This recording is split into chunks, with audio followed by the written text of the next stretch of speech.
the United States of America podcast. We are live here broadcasting from Raleigh, North Carolina. And welcome, Justice Anna Maria. Welcome, Cynthia Pinkston and Budsman. How are you guys doing, ladies? Great. Good. Ready to go. As ready as I'll ever Let's just be. do it. Today, Let's do it. I think that we are super excited today, friends, because we are going to talk about how everyone is so free. We are so free we can even choose bondage, right, Anna? That is a fact. One of the most hotly contested and firmly defended of all the various rights that we have is the right to contract. And yes, we can agree to be slaves. We can agree to be bondservants.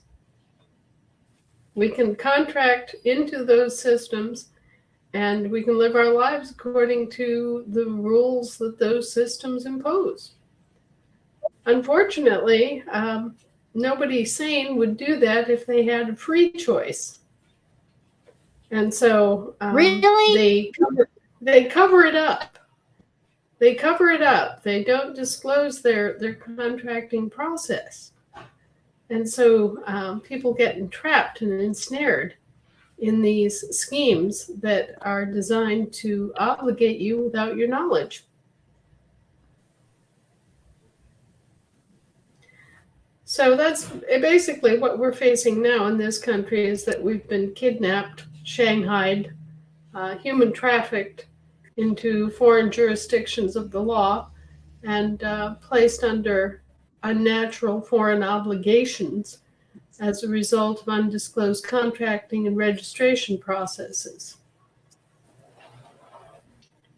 Well, it looks like she's back to having internet problems. So today, Anna, as we go through, when we're looking at the freedom and the freedom that's offered by us becoming American state nationals, and now that we are Americans and we're beginning to build our governments and we're beginning to put our assemblies together and we're standing that up and our courts get up, and then our freedom is going to take on a whole new meaning as the people can then see how this will function.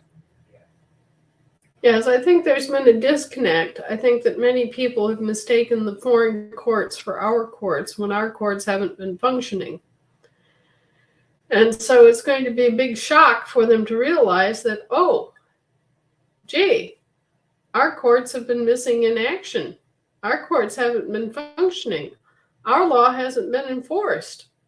This is all foreign law that's been enforced on us from outside by our public employees.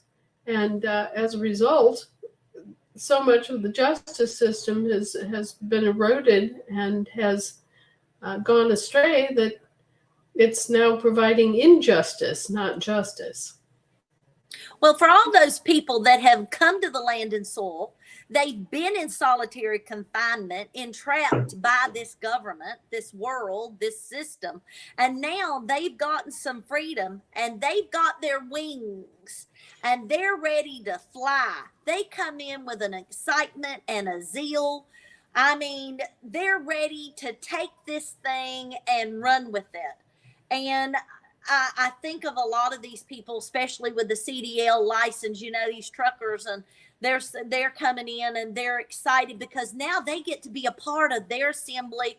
They're still on the road. They're still working, and they get to be an active part, even though it's limited, but they can do something. And I'm hearing an excitement. And like this month, North Carolina put on at least 15 people. So we've got 15 new ones now. We've got education to do. We've got training to do. We're trying to get them in, get them situated, give them a chance to ask questions. The excitement is beginning to build, especially now that we're looking at the home stretch. We're seeing the assembly stand up, get the 3 pillars. We're working on 2 to 3. And then we've got that last one to go. and we want to see our state in complete victory. Now, we got a lot of questions. Like I said, I have questions here. One of those is from our General Assembly that says, what if a de facto kills a de jure? Does that get tried in de facto court or de jure court? And how will it get tried? Well, that is a split jurisdiction case. The process is that the grand jury looks at the situation, sees if there's enough evidence to bring charges, and then if it's someone in our state, one of our assembly members or an ASN who has been recorded in our state, we do what's called a presentment. We present charges against them. If it's one of them, one of our employees, then we bring in, our grand jury settles an indictment and sends it to the district attorney responsible for that person. So it kind of is it's a situation where murder is a very extreme case and has some special attributes to it, but basically we bring it against our own people in our own courts, and we indict them in their court system through their district attorney. Will we have prisons? Will we have jails? Who's responsible for that person who's did this crime? Who holds that person? Well, it depends on which, I guess you would say, which law you stand under. I mean, if you're standing under common law, you have a lot more freedom, but you also have a lot more responsibility within that freedom. I use the case of involuntary manslaughter involving a DUI. If one of us gets in our car drunk as a skunk and drives home and sees a pedestrian walking along the side of the road, and for whatever reason in our drunken stupor we fixate on that person like a target and run them over and kill them, then we are up for premeditated murder, because number one, we knew we were drunk. Number two, we got in our car and drove anyway, and our recklessness resulted in the loss of another person's life. And so under common law, it's very much more the life for life. Now, you're up to be hung because you did this. You were irresponsible, and it resulted in the death of another person. So you don't get a lot of excuses under our law. Whereas it's common for the exact same situation in the British territorial courts to play out as involuntary manslaughter in maybe 2 years in jail. So they have a much more lenient court system in that the individual is not presumed to be entirely responsible for themselves. It's almost as if they're in a state of dependency, like a minor. And as a result, they often get away with rather egregious crimes and very little punishment for them. Where, our system is much simpler, but it's also much more strict. We have a lot more freedom in that nobody can be charged under our law unless there's actual injury to to someone or their property. So we have a very simple but very draconian law. American common law is a piece of cake to administer, but a very difficult law to enforce at times. You have to have a much more determined and much more, how would you say it, a much more strict application of the law, because when people are free, there also has to be responsibility. Every right is attached to a responsibility that goes with that right. And so we are more responsible because we claim more rights. What happens in that person who is to be put to death? Who does the execution? The How's court that gonna system, work? the court system is responsible, and it's either a state execution or it's a county execution, and both have the power to execute. Both have We the as power of life and death, because in our society, in our in our jurisdiction, you're dealing with real live people. You're not dealing with things. You're not dealing with theories. You're not dealing with corporate business structures.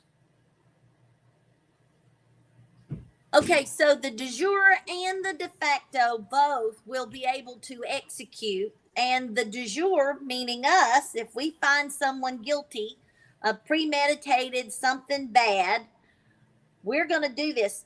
What about the coroner? So the coroner's got this person. Does our coroner in the assembly supposed to work on the dead bodies? Is it hired out? How does that work? Well, I imagine it can be handled in a number of ways. Technically, the coroner of the state assembly is the senior officer responsible for appointing or removing governors. Well, now that's something interesting. Yeah, it is, isn't it?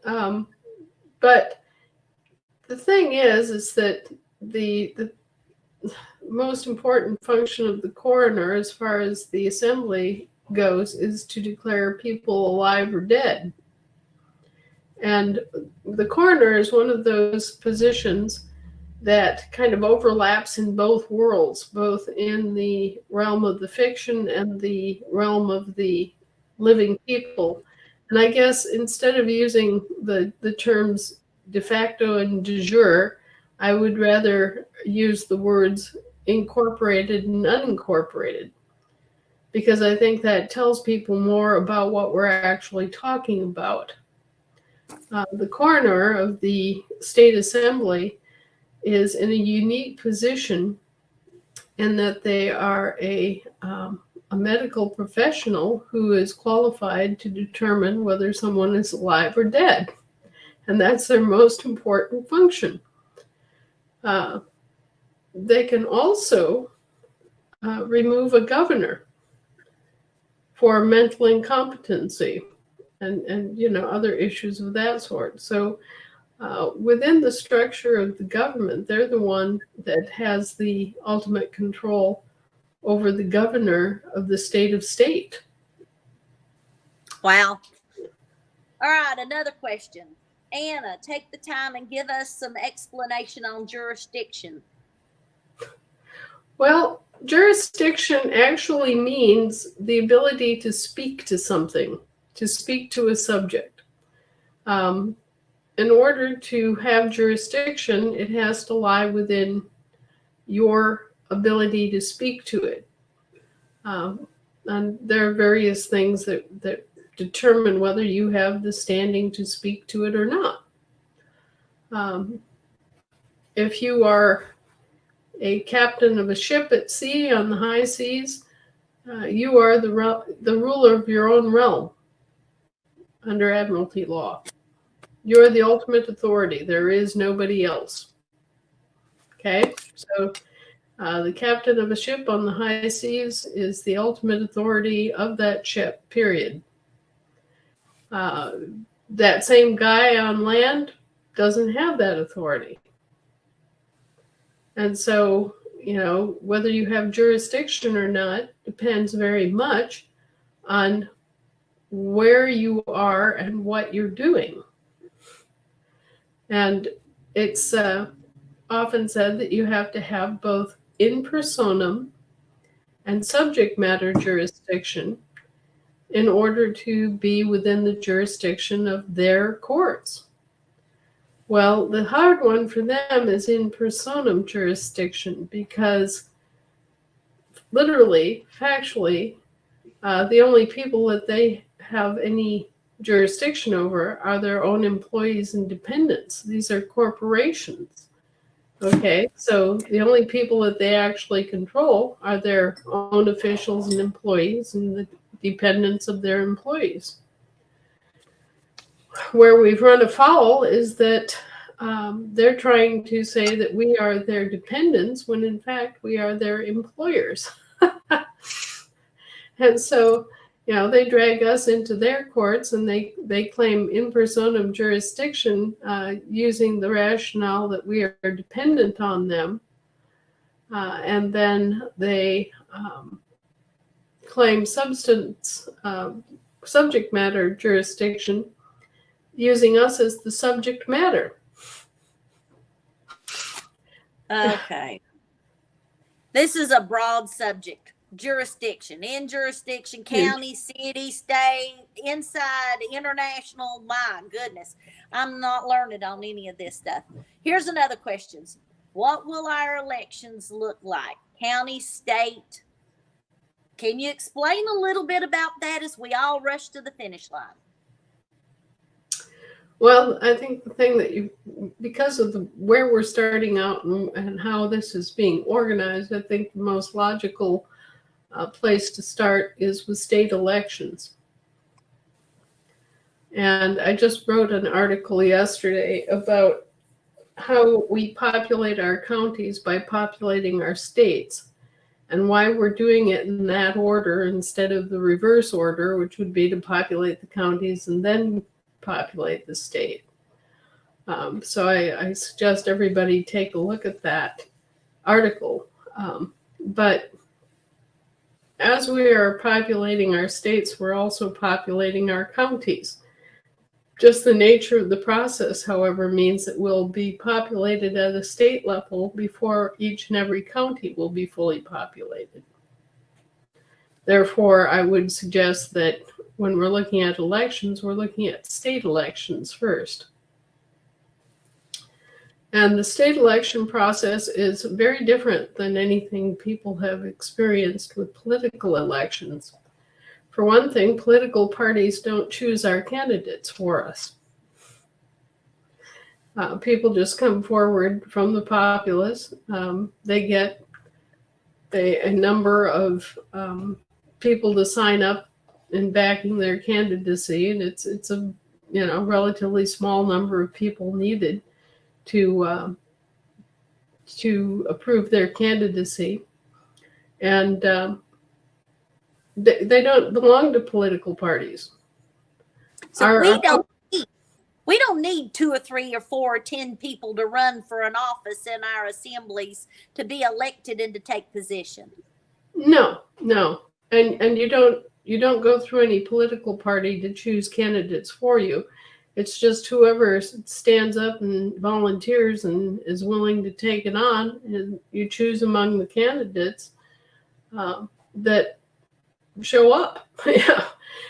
So there was a saying in World War II, they select them and we elect them, that referred to this dilemma that we've had in this country forever, and that, well, not forever, but certainly since the Civil War, where the political parties got involved, and they started this process of electing pre-selecting the candidates that you had to choose from according to their political party.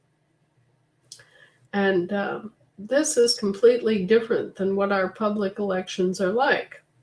They spend more than $1 billion on every presidential election. Yeah. We spend almost nothing by comparison, and we don't have any kind of machine. We don't have a political party machine in the back room sorting through the candidates to find the politically correct ones and bring them forward and give them backing. Our public elections are much simpler, and it just comes down to Do you believe this person is honest and good, and will they do their best or not? And so our election process is very much simpler, just like our law is very much simpler. And it's much more free in that people don't have to toe the party line. People can just step forward in good faith and honor and do their best to serve the people of your state. And the marshals are involved in this election process.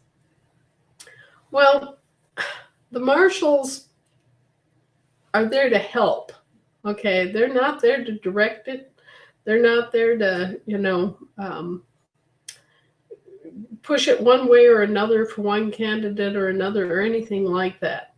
They're just there on this particular basis to help everybody get started.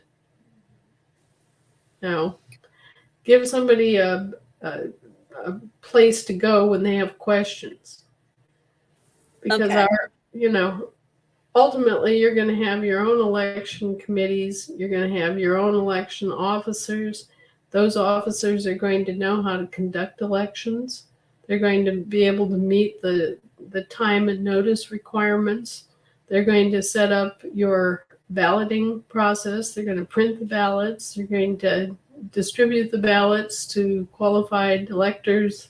They'll collect the ballots, they'll count the ballots, and they'll give you the results, and it'll all be homegrown the way it's supposed to be. Wow. All right. These marshal at arms, I'm learning about this.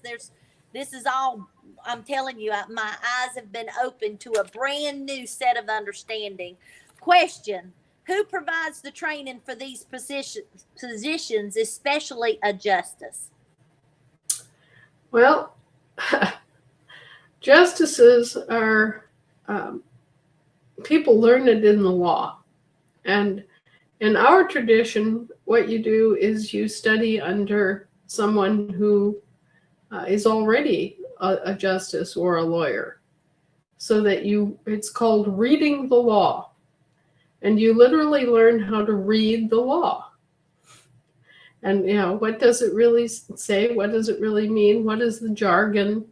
How do you interpret what this decision is? All these things. You learn it by doing it as an apprentice, basically. It's an apprenticeship in our system. Now, in their system, people go through college and they take a test, and then they go to law school.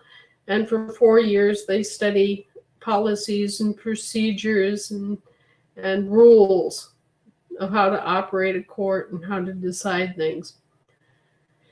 And then they get a Juris Doctor, stamped on their record, and they have basically a license to practice law. They have to pass the bar exam. But you can also, if you want to practice in their particular world, you can teach yourself all that and take the bar exam and be a bar attorney too. People still do that. Wow. So it's two different systems, one with a formal education and one with an informal apprenticeship. Wow. Okay, just I'm thinking here. How did Anna sign up for a Cash App? It's as an ASN. Cash App requires a de facto ID. Well, you see, we all have a de facto ID. The point is whether or not we're in control of that ID. If we're not in control of that ID, then any of the attorneys can come along and control it for us and do things to our identification and to us that we wouldn't like. So, I have a de facto ID that I own, and therefore I can do whatever I like with it. Wow. All right, here's another question. What is the highest ranking militia officer and the second highest ranking militia officer at a state level during the Civil War or the Mercenary War? Well, the militias were not, the state militias were not involved in the Civil War.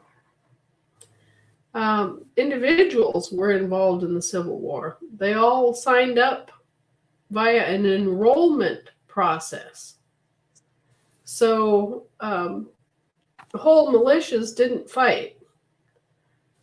Individuals had to sign up individually and contract into fighting the Civil War. And we have all those muster rolls and enrollment forms and stuff still, they still exist. So you can see exactly what happened. Now the state militias, that's a whole different, the state assembly militias is what I mean, not the state militias, are completely separate.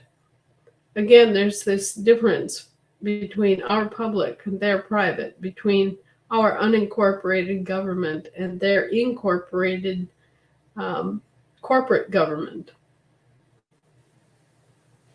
Okay. Washington, ASN, can you explain the purpose of the silver security bonds versus the indemnity bonds and why we need both? Well, in a sense, the silver surety bonds are a form of indemnity bond. You're basically saying, I'm going to perform this, and if I fail to perform that, then you can have this money.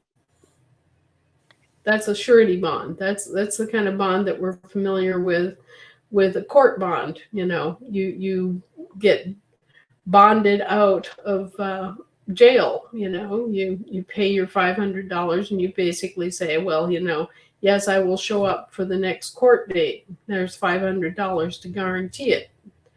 And if you pay that in silver, well, you're paying it to one of our courts or one of our officers.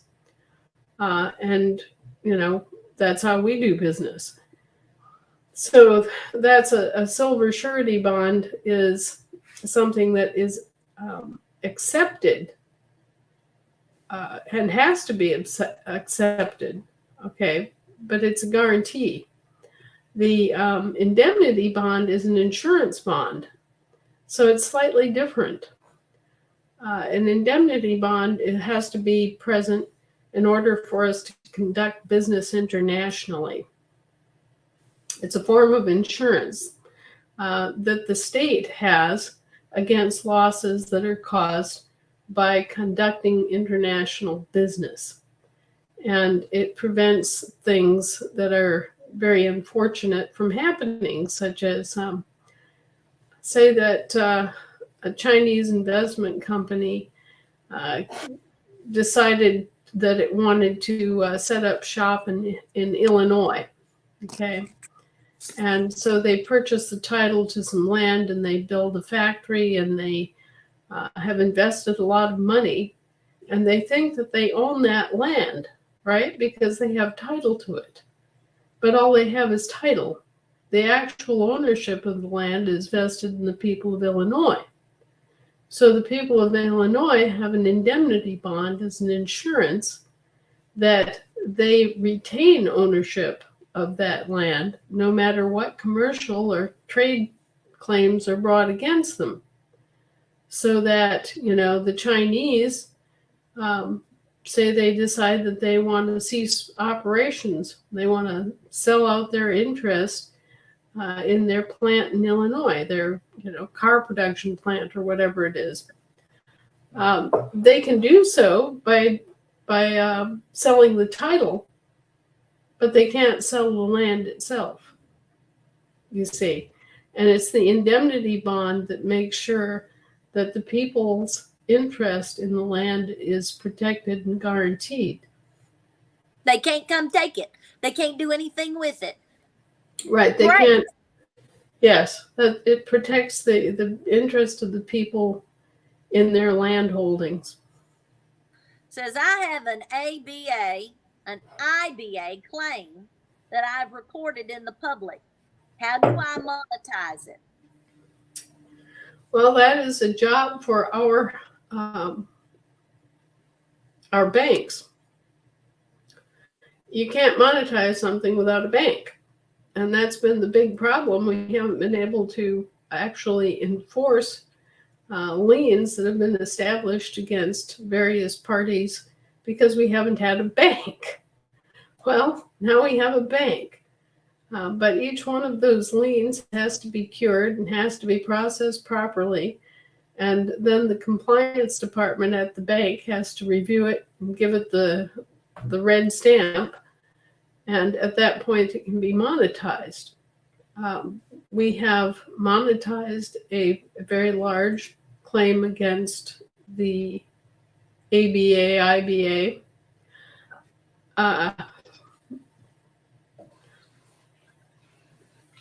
I really don't see that there's any reason for anybody to go out and individually process those sorts of liens anymore because basically we have already done that and can provide restitution out of the funds that have already been monetized.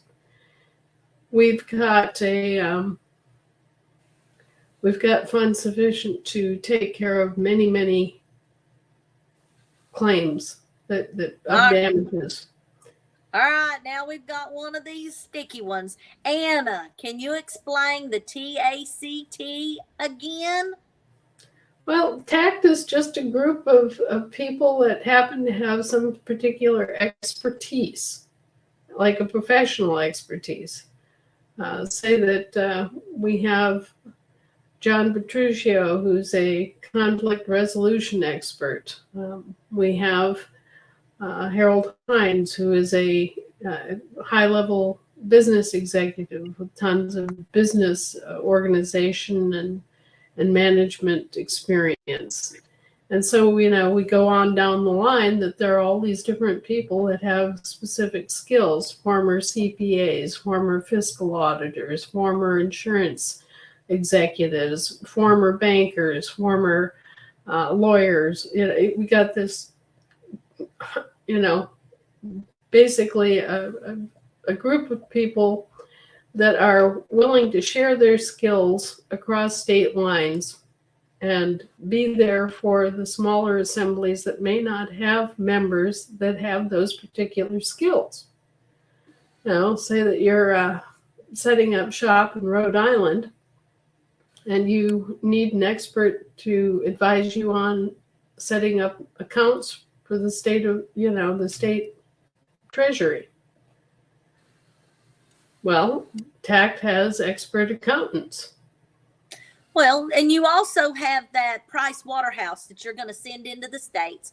You're going to help our Sign In America, our treasurer, our banking, our finance committee, whatever we have set up to get computers to understand the banking, to have a link in and to understand how we're going to function. So I understand that. In that banking and that setting that system up and bringing in, those are part of the expertise. But now we've got Mattermost, which will be sunsetting, and we will have a new place that these experts will be available. You said at one point sending them into the state in order to train our people. So you got anything on that, TACT? Well, TACT is not set up to do that. Okay, TACT is set up for right now for, if you're scrambling around and you need information about land patents, you need help setting up your treasury. You need help figuring out a good program to assist people with their chain of title research. You need to set up as a business. What are you going to do?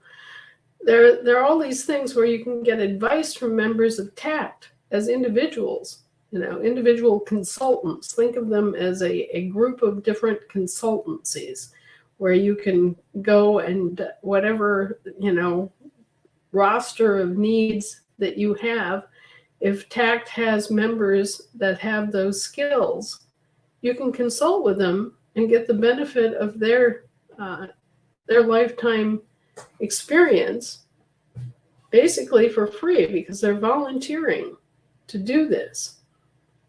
So it's just well, right now there's just it's a way of sharing expertise across state lines.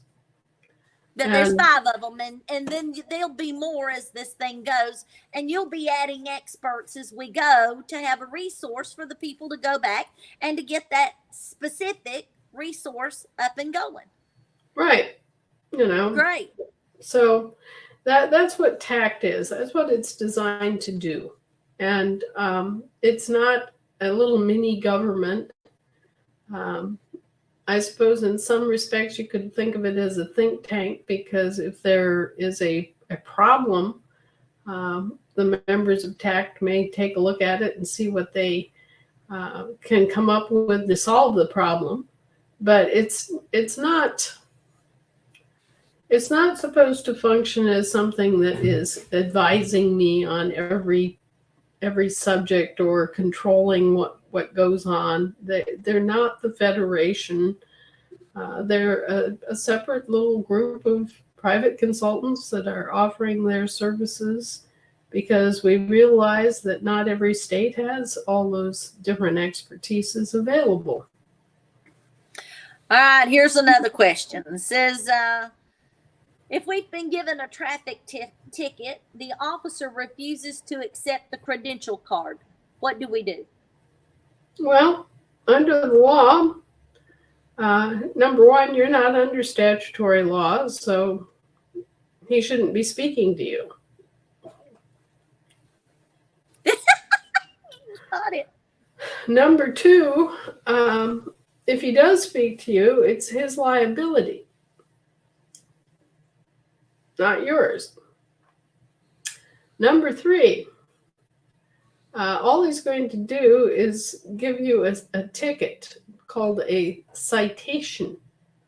And a citation is it's basically a bill.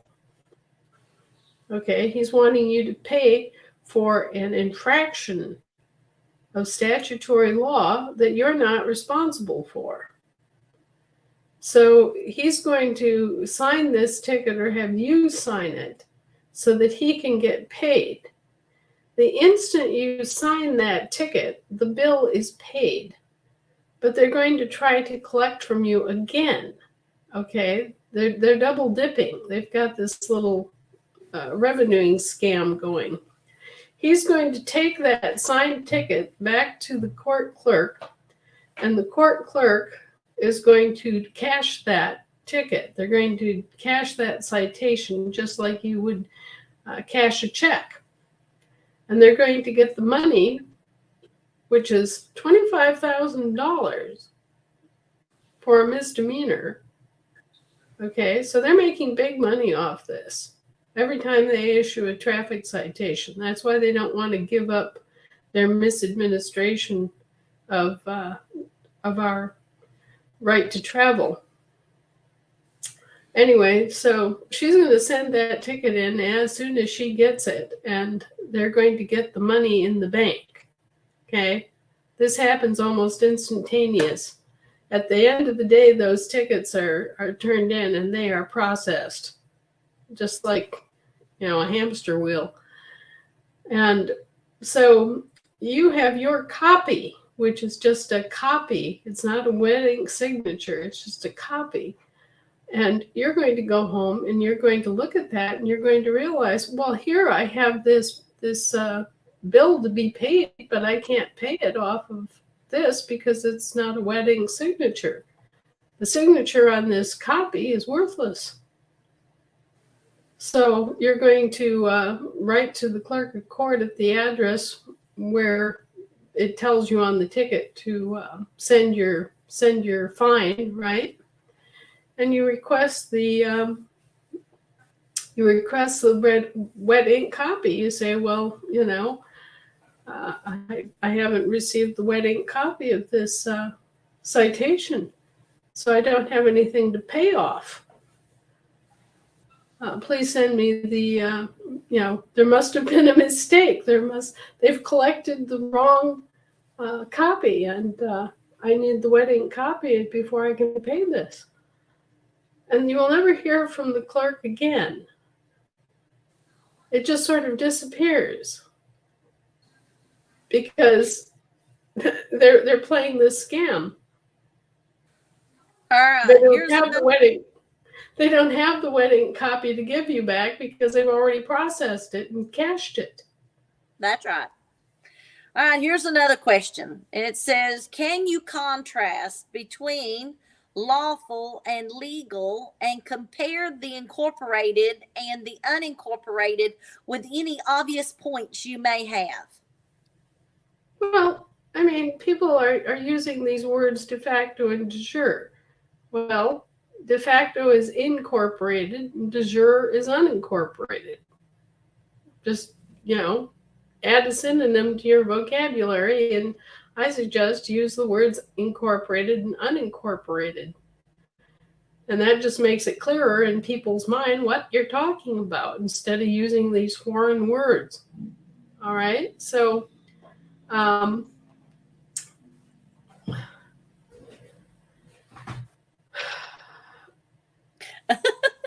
know, it's like we're asking the same question over and over and over.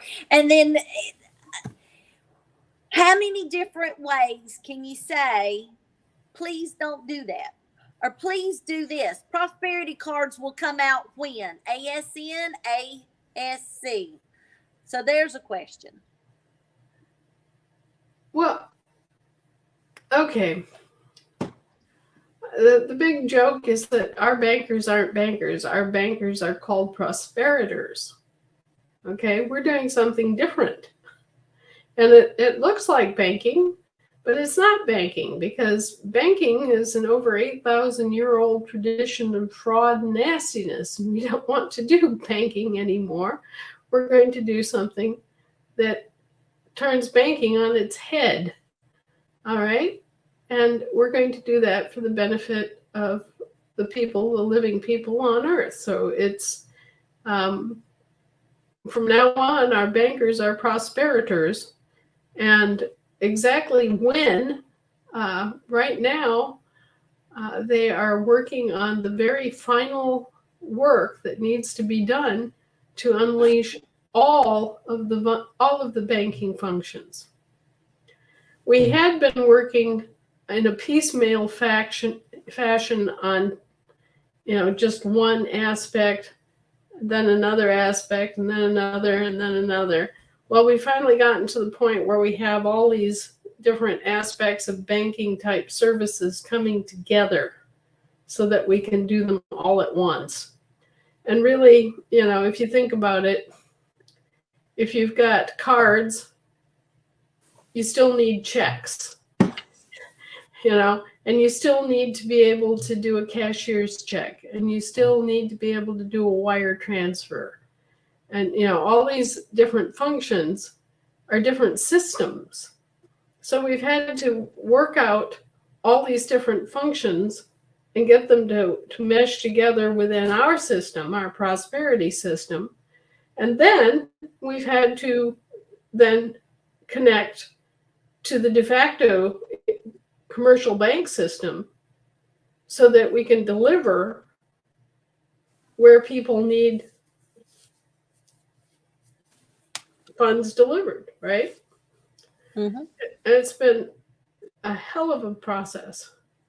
It has been very, very difficult to very difficult to negotiate, and then it's been very difficult technically to bring together. Very complex. And so as for when, I don't know. I hesitate to say anything because we make our best guess. We say, 10 days or whatever. And then if it doesn't happen, people are disappointed. They're hanging on that, it's sort of like Judy Byington and, oh, it's going to be July 4th. Oh, no, it's going to be, Halloween. Oh no, it's going to be Christmas. And I don't want to get into that. I just want you to get it in the mail and go, oh, Great. here's my prosperity card, and here's how I activate it. And this is how much I can spend off of it this month, and go from there. Great.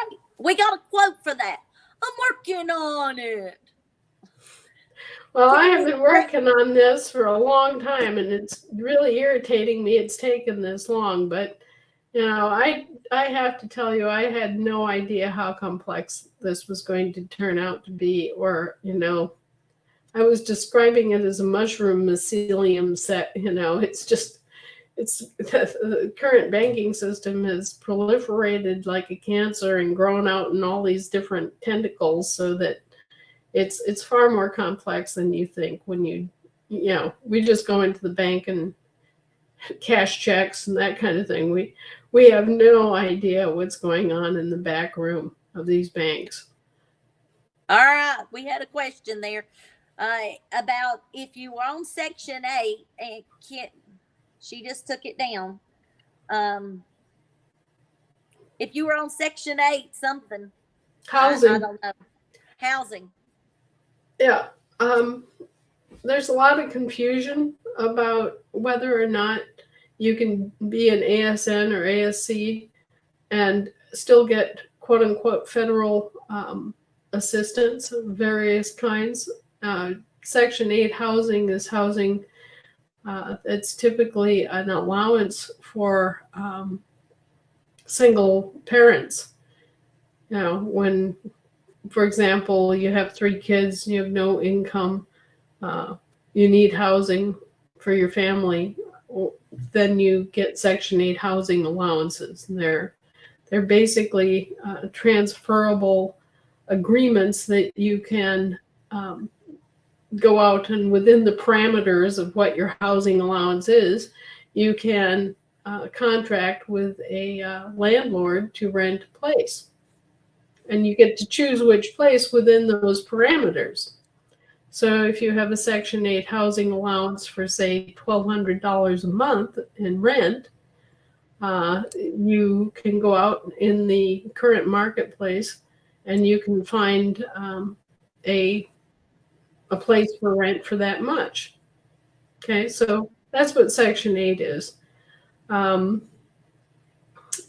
And yes, you can continue to receive Section 8 housing allowances or Social Security or any other thing that is provided by the corporations, so long as you are properly identifying yourself and from the get-go that you are separate from these corporate franchises that have been created in your name and which are technically the recipients of these benefits. We went through this whole thing of tagging down exactly how they justified creating all these corporations and using our names as the names of these corporations. And the excuse that the Pope gave us was that, well, these are all gifts. Oh, Lord. Okay. That's great. We'll accept a gift. We won't call it a benefit because it's not something that's being doled out to us on those terms. But if it's a gift, then we'll accept it as a gift. Right? Okay. I accept all gifts. Yeah, bring them on. So yeah. Well, see, the difference is that when we're standing outside that system, it's a gift. If we're inside that system, it's a benefit. Okay, as in employee benefit. Okay? So if we're not employees, it's a gift. If we're employees, if we're not employees, it's a gift. If we're employees, it's a benefit. And the benefit becomes the excuse they use to obligate you to perform under their contracts. Okay. So the next question is this Sign in America been sunsetted, or should we still have an active working Sign in America working on the assembly behalf? There should be a sign-in coordinator, and they should be working on behalf of the assembly. And no, it hasn't been sunsetted. Okay. What the intent is that the Sign in America claims that already exist will get paid off in a lump sum. And then people will have their cards to pay off monthly after that. So things like mortgages, college loans, car loans, all that kind of stuff that comes to the all capital name, public debts, those things can be paid off using the card, and you won't have to go to your SIA coordinator and keep making claims, right? Because you'll be able to pay them off every month. So in a sense, the SIA is kind of a induction mechanism where, you know, you come into the assembly, you don't have a card, you may have some debts built up that you need to get rid of. You go to the SIA coordinator, they look at your claims, they see what kind of bills they are, they approve them, you know, that you're the person you say you are, and this is your name, and this is your bill, and ka-chunka. And so you've got this initial getting started phase, right? So there's always that getting started for everybody. And then there's the card that is the maintenance going forward. And that's going to continue to happen. I mean, those who have had SIA claims for a long time will get paid off. So you've got this. And those who have had claims for a long time will get cards. And they won't have to keep going back to SIA because, you know, they'll have their cards. But the new people coming in will go to SIA and sign in. That's why we called it Sign in America. You know, the new people coming in will sign in, get help with whatever debt assistance they need. And then, you know, a couple, 2-3 weeks later, they'll get their card. And from then on, they'll be able to deal with those things without having to refer to SIA. But all the constant new people coming in will keep the SIA program alive and the coordinators busy. Good job. That's what I think. I think our SIA coordinators are top notch. And, you know, it's been very frustrating for them because there's no rhyme or reason why some claims get paid and some don't. And sometimes the people that really need it are the ones that don't get paid. And then you're sitting there being very frustrated. But they've hung in, and there'll continue to be a need for the SIA coordinators and for that program far into the future. Because even babies being born are eligible for, you know, signing in and having cards assigned. There won't be any kind of welfare like we think of welfare now. There won't be public assistance in that sense. But the prosperity programs themselves will provide for the care of children. You know, if a mom wants to stay home with her kids or dad wants to stay home with their kids, you know, we'll be back to one worker per family. We won't have this situation where both parents have to work 2 jobs just to keep up with inflation. Those days will be gone, and there won't be any need for children to be hungry anymore because children will have their own accounts. And, you know, the parents will be able to access those accounts to feed their babies. You know? So this is a major leap forward in terms of financial freedom for people. And that is what the cabal has been most afraid of, is that if you're financially free, you will be free in all respects. You'll be able to think your own thoughts, make up your own mind, take responsibility for your own lives. The whole victimhood and class struggle situation just goes right out the window, because suddenly you're financially free and you don't have to be part of a group in that sense of, oh, I'm white, oh, I'm black, oh, I'm an unwed mother. You don't have to have a victimhood to get help. You already are rich. You're already able to pay all your own debts. You're already able to get whatever you need. And so you don't have to worry about all that crap, and it can just go away, all the politics of it, all of the nasty sort of prejudicial excuses for it. Everything just vanishes. All that is gone because you suddenly have everything that you need, and you can just live, and you can actually spend time with your family. You can actually do a job that you care about, something that you're passionate about. It's just a whole new way of viewing resources and life and the value of life. Understanding that you are the value. You're what gives value to everything else.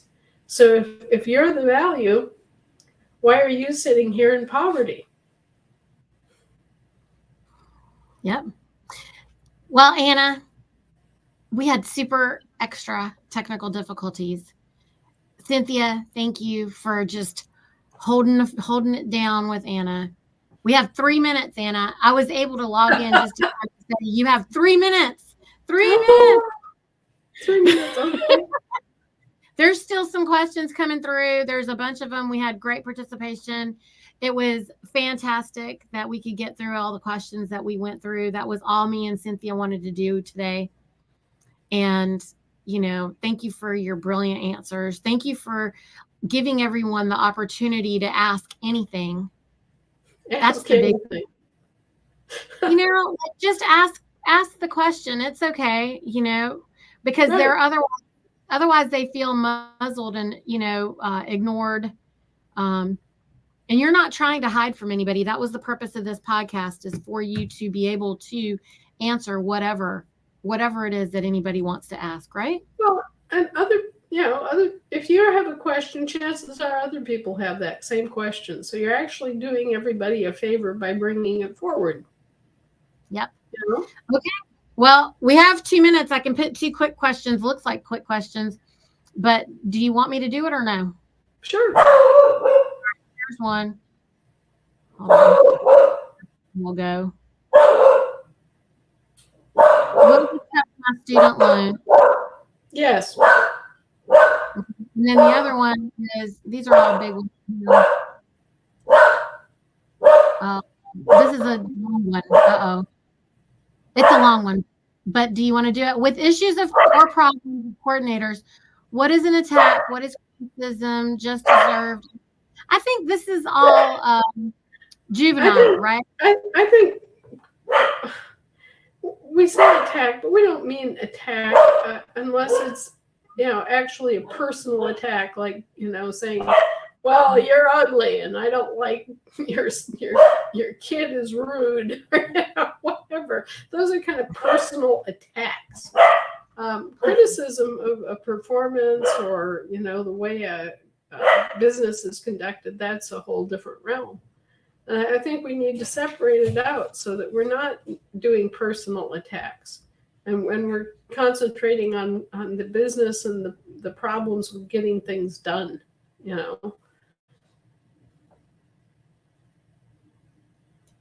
All right, guys. See us next week. We're going to continue answering questions. We are going to get down to the bottom of everything, and we're going to get our pillars up, because that's all we're looking for. We're just all looking to get seated, everyone. We just need to work together and get seated. Be educated. Thank you, Anna. Empowered. We love you. Take care, kids.